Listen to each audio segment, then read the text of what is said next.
नमस्कार। आज हम मैट्रिक स्पेस में एग्जाम्पल 7 कर रहे हैं। तो देखिए एग्जाम्पल है, माना कि x अंतराल 0 to 1 पर परिभाषित सभी वास्तविक परिबद्ध एवं संतत फलनों का समुच्चय है यदि DFG इक्वल टू है supremum of mod fx minus gx और x बिलोंग्स टू 0 to 1 है for each of fg belongs to x है।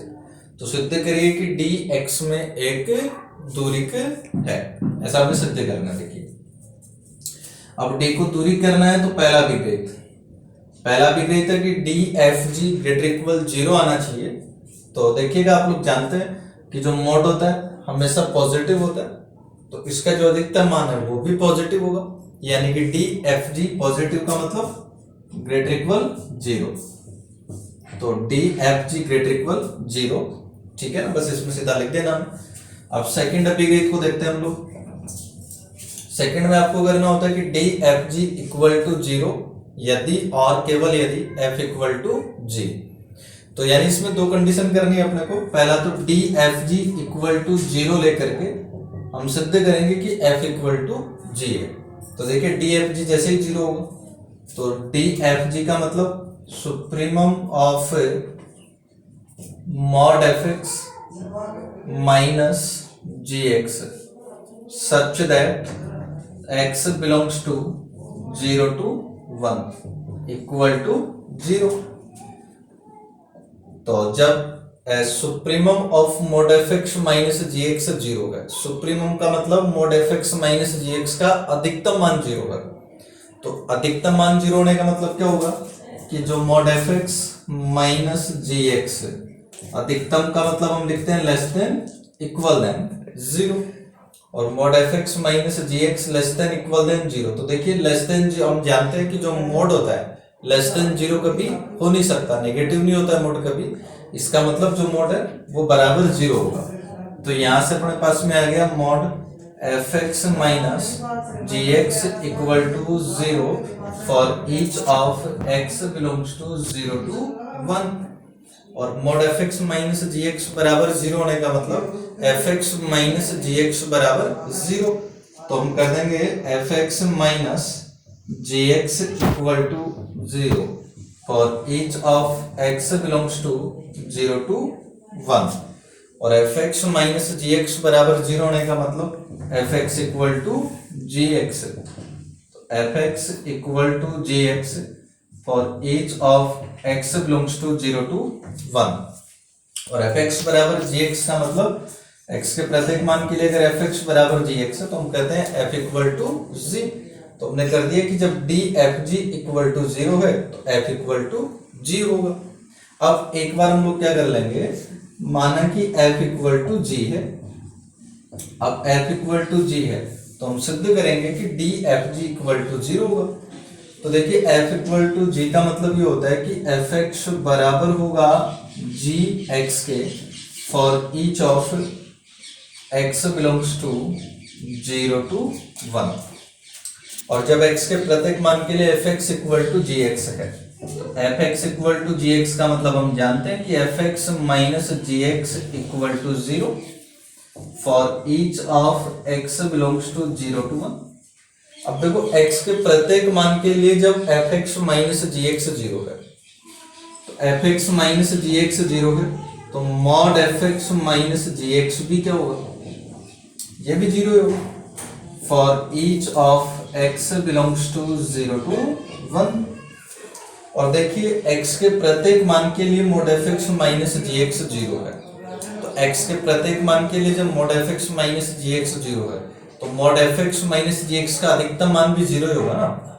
तो अधिकतम का मतलब ये लीजिएगा supremum of mod F X minus G X equal to 0 for each of X belongs to 0 to 1। तो ये आ गया supremum of mod F X minus G X equal to 0 और सुप्रीमम का मतलब हो गया कि D F G equal to 0। तो देखिए पहले में हम कर चुके हैं कि जब डी एफ जी बराबर 0 है तो f इक्वल टू जी आ गया था और जब हमने f इक्वल टू जी लेके हल किया है तो डी एफ जी बराबर 0 हो गया। इसका मतलब D F G equal to 0 यदि और केवल यदि f इक्वल टू g है। ये अपने पास में सेकेंड अभिग्रहित हो गया। अब हम करेंगे थर्ड अभिग्रहित। तो नंबर थर्ड, अब थर्ड अभिग्रहित में करना क्या होता है हमें, D F G equal to D G F. तो डी एफ जी को देखते हैं हम लोग एक बार। तो D F G equal to, भाई जो डी एफ जी है ये बराबर है supremum of mod f x minus G X such that x belongs to 0 to 1। अब ये जो mod f x minus G X है इसको अपन mod G X minus F X भी लिख सकते हैं। तो mod G X minus F X such that x belongs to 0 to 1। और ये supremum of mod G X minus F X आपको मिल गया। तो G X minus F X का मतलब ये बन गया आपके पास में डी जी एफ। तो हमने देखा कि जो डी एफ जी है ये बराबर है डी जी एफ के। ये तीसरा अभिग्रहित अपने पास में हो गया। और अब हम करेंगे नंबर 4 अभिग्रहित। तो नंबर 4 अभिग्रहित के लिए देखिएगा भाई, तीन फलन लेंगे अपन एफ जी एच। तो ये तीन फलन ले लिया अपन ने F G H belongs to X, और हमने कर लिया mod F X minus G X equal to, अब ये जो mod F X minus G X है इसको अपने इसमें एच एक्स हम जोड़ देंगे और घटा देंगे। तो एच एक्स हमने घटा दिया और एच एक्स हमने जोड़ भी दिया है। तो माइनस जी एक्स, तो mod F X minus G x. अब देखिए यहां से F X minus H x को हम अलग कर देंगे और H X minus G x को हम अलग कर देंगे। तो अलग करते बराबर की जगह हो जाएगा less than equal than mod F X minus H X plus mod H X minus G X. ठीक है ना। और अब इनका कर दीजिए सुप्रीमम दोनों पक्षों का। तो दोनों पक्षों का हम सुप्रीमम कर देंगे। तो supremum of mod F X minus G X such that x belongs to 0 to 1 less than equal than, इसका भी कर दीजिए सुप्रीमम। तो ये अपने पास में हो जाएगा supremum of mod F X minus H X such that x belongs to 0 to 1 plus, अब इसका भी कर देंगे हम। तो supremum of mod H X minus G X such that x belongs to 0 to 1। अब देखो जो supremum of mod F X minus G X है इसको अपन क्या लिख देंगे, डी एफ जी। तो इसको लिख दीजिए D F G less than equal supremum of mod F X minus H X. तो F X minus H X है तो ये हो जाएगा D F H plus supremum of mod H X minus G X. तो ये अपने पास में हो जाएगा डी एच जी। ये अपने पास में आ गया नंबर 4 अभिग्रहित, यानी कि दूरी का चौथा अभिग्रहित आपके पास में आ गया। यानी कि जो डी है दूरी के चारों अभिग्रहित को संतुष्ट करता है, और चारों अभिग्रहित को संतुष्ट करता है इसलिए हम लोग कहेंगे कि डी दूरी के है। डी दूरी के, ये हमें सिद्ध करना था। तो नेक्स्ट है एग्जाम्पल 1.8। सिद्ध करिए कि संबंध D z1 z2 equal to mod z1 minus z2 बटा 1 plus z1 square into 1 plus mod z2 square की घातक बटा 2। इसके अंतर्गत सभी सम्मिश्र संख्याओं का समुच्चय C एक दूरी समष्टि होगा। ऐसा हमें सिद्ध करना है। तो देखिए भाई क्या बनेगा। अब इसको दूरी समष्टि करना है C को, तो C को दूरी समष्टि करना है तो D को हमें दूरी करना पड़ेगा। अब D को दूरी करने के लिए पहला अभिग्रहित हम लोग देखते हैं। तो नंबर फर्स्ट अभिग्रहित अगर देखें तो देखिए जो mod z1 माइनस z2 है, mod है आप जानते हैं मोड हमेशा पॉजिटिव होता है। इसके अलावा ये जो 1+z1² 1+z2² है, इसकी भी घात है 1/2। घात 1/2 का मतलब रूट, और ध्यान रखिए रूट हमेशा पॉजिटिव होता है, तो रूट भी हमेशा पॉजिटिव होता है, मोड भी हमेशा पॉजिटिव होता है। इसका मतलब अंश भी पॉजिटिव है, हर भी पॉजिटिव है, दोनों पॉजिटिव है, इसका मतलब भिन्न भी पॉजिटिव है, और भिन्न पॉजिटिव होने का मतलब dz1 z2 पॉजिटिव है। तो पॉजिटिव है तो आप इसको लिख देंगे कि dz1 z2 ग्रेटर इक्वल 0। हमें इसमें हल करने की कोई आवश्यकता नहीं है, सीधा देखने पर दिख रहा है, इसलिए हमने सीधा लिख दिया है। सेकंड हम देखते हैं जिसमें हमें करना होता है कि dz1 z2 इक्वल टू 0 होगा यदि और केवल यदि z1 इक्वल टू z2 हो।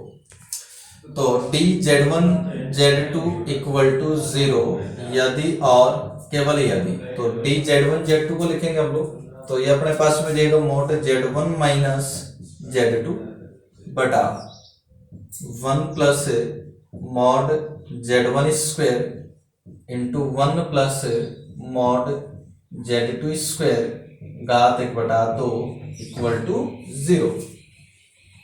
अब ये 0 होगा यदि और केवल यदि, क्रॉस मल्टीप्लाई अगर हम कर देंगे यहां से, तो ये अपने पास में क्या आ जाएगा भाई, mod z1 minus z2 equal to 0, और mod z1 minus z2 equal to 0 यदि और केवल यदि z1 minus z2 equal to 0, और z1 minus z2 equal to 0 होगा यदि और केवल यदि z1 इक्वल टू z2। तो हम देख सकते हैं यहां से dz1 z2 इक्वल टू 0 यदि और केवल यदि z1 इक्वल टू z2। अब हम तीसरा अभिग्रहित करेंगे, तो number 3।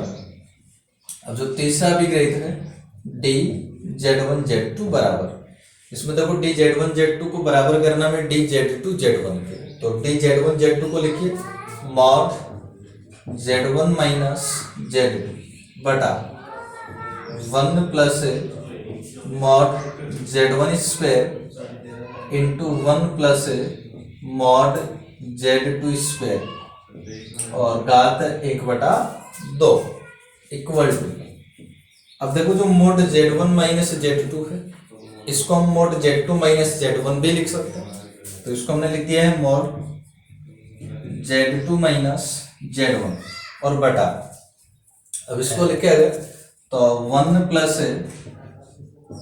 Mod z2² into 1 plus mod z1² और इसकी घात 1/2 इक्वल टू।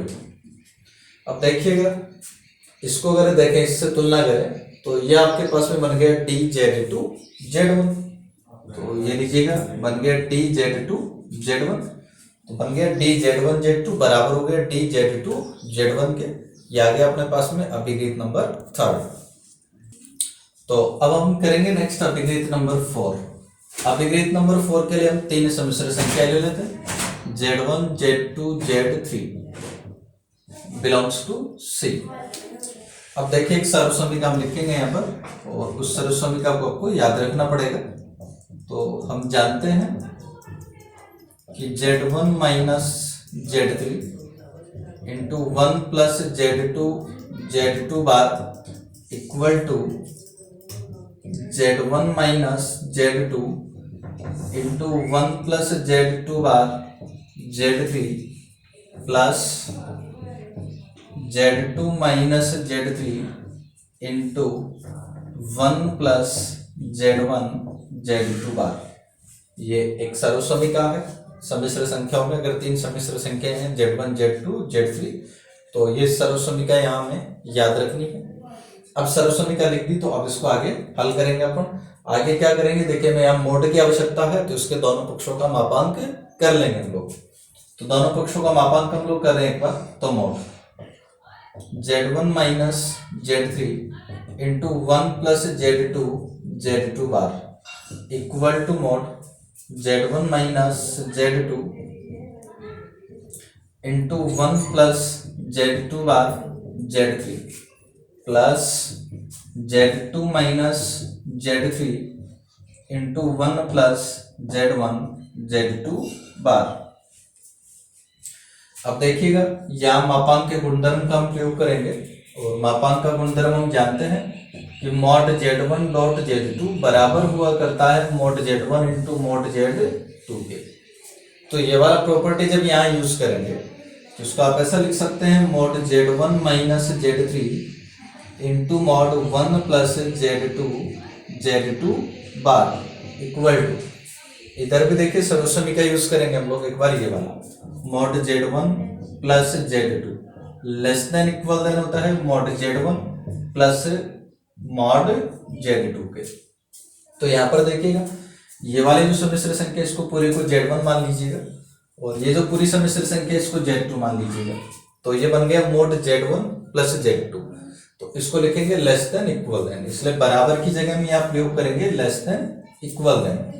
और जब लेस देन इक्वल देन कर दिया तो फिर देखिए यहाँ क्या बनेगा, इसको आप लिख दोगे z1 का मतलब ये आ जाएगा z1 माइनस z2 और इंटू 1 प्लस z2 बार z3 और प्लस मोड z2 का मतलब इसको लिख देना आपको, तो z2 minus z3 into 1 plus z1 z2 बार, ठीक है। और इसको हम आगे हल करते हैं तो देखिए क्या बनेगा, mod z1 minus z3 into 1 plus z2 बार को देखते हैं हम लोग एक बार। तो सम्मिश्र संख्या में गुणधर्म हम जानते हैं कि z इंटू जेड बार ये बराबर हुआ करता है मोड z स्क्वायर के, इसलिए ये जो 1 प्लस z2 इंटू z2 बार है इसको अपन लिख सकते हैं मोड z2 स्क्वायर। अब अपने मापांक की कोई आवश्यकता नहीं है क्योंकि ये पहले से धनात्मक वास्तविक संख्या बन गई है ना। तो 1 plus mod z2 square less than equal than mod z1, यहाँ पर इसमें फिर से ये वाली प्रॉपर्टी यूज करेंगे, मोड z1 z2 बराबर होता है mode z1 into mode z2 के। तो इसको ऐसे लिख सकते हैं अपन mod z1 minus z2 into 1 plus z2 बार z3 और प्लस यहाँ भी तो आ जाएगा मोड z2 माइनस z3 और into 1 plus mode 1 plus z1 z2 bar. अब इसमें देखिए हम कोशी-श्वार्ज समीकरण का प्रयोग करेंगे। तो एक बार तो देख लीजिए कोशी-श्वार्ज समीकरण होती क्या है। कोशी-श्वार्ज समीकरण से कोशी-श्वार्ज समीकरण इस प्रकार से होता है mod a1 b1 plus a2 b2 less than equal than root a1 square plus a2 square into root b1 square plus b2 square b1 square plus b2 square. तो अब कोशी-श्वार्ज समीकरण का प्रयोग हम यहाँ करने जा रहे हैं।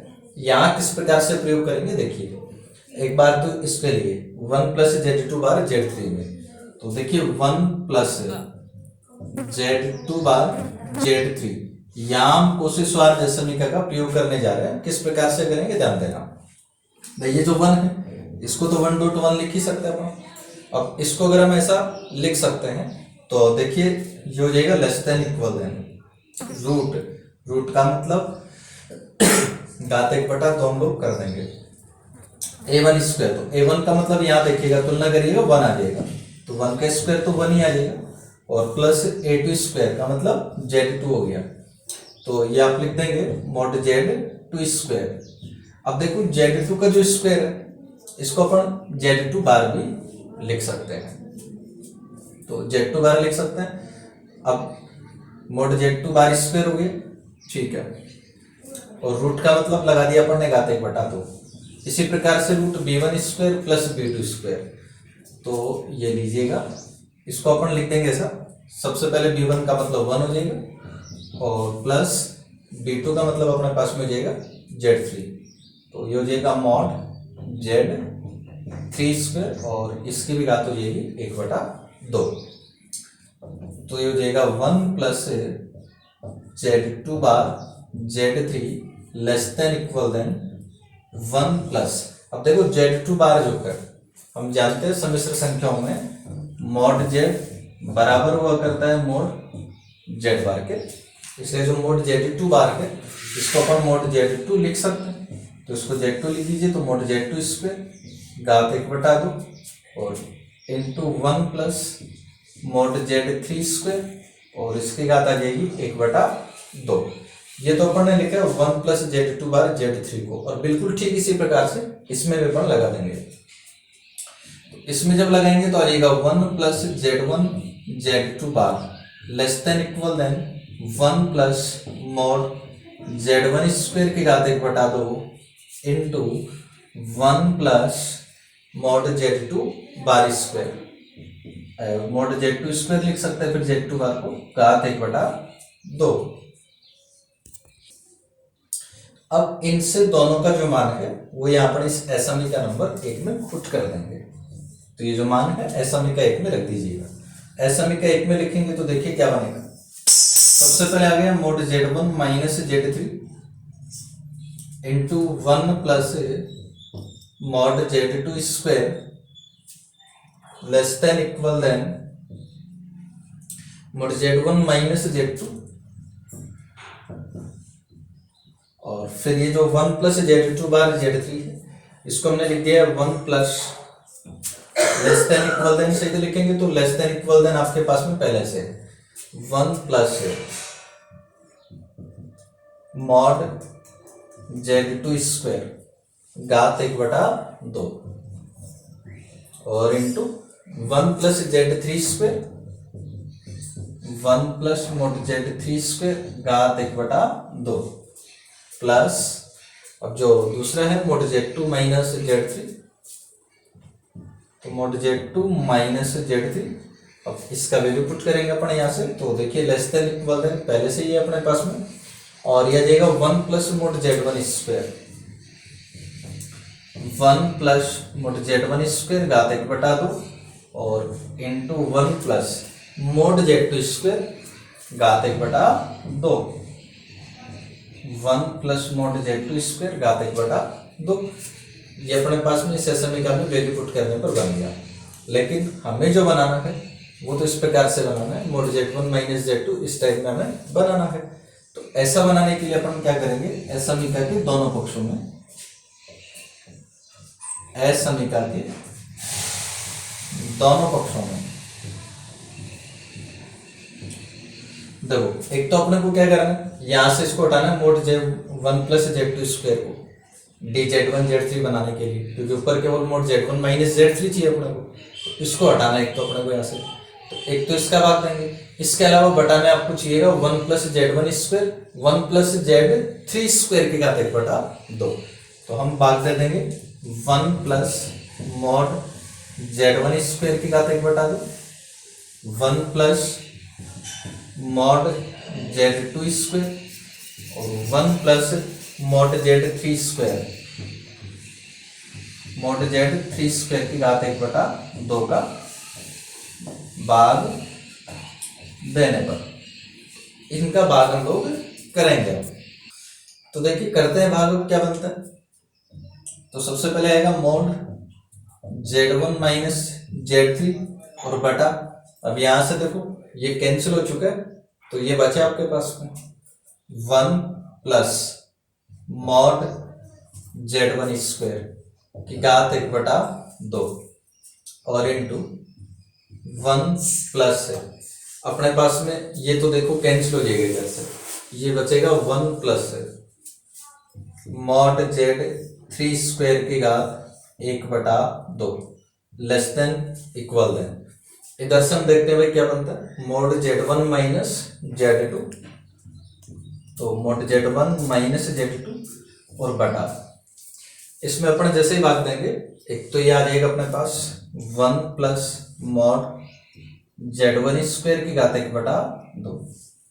इसके बाद में हम लोग देखते हैं ये आपके पास में था 1 प्लस मोड Z2 स्क्वायर की घात 1/2, और इसमें जब 1 प्लस मोड Z2 स्क्वायर का भाग देंगे तो घात 1/2 तो इससे कैंसिल हो जाएगी और बटा में बचेगी घात 1/2, तो 1 प्लस मोड Z2 स्क्वायर की घात 1/2 plus mod Z2 minus Z3, तो ये अपने पास में आ गया मोड Z2 माइनस Z3 और बटा, अब जैसे हम लोग भाग दे रहे हैं, सबसे पहले मोड ये z1 स्क्वायर की घात 1/2 कैंसिल हो जाएगा। इसका जब भाग देंगे तो देखो घात 1/2 इससे कैंसिल हो जाएगी, तो घात 1/2 आपके पास बचेगी।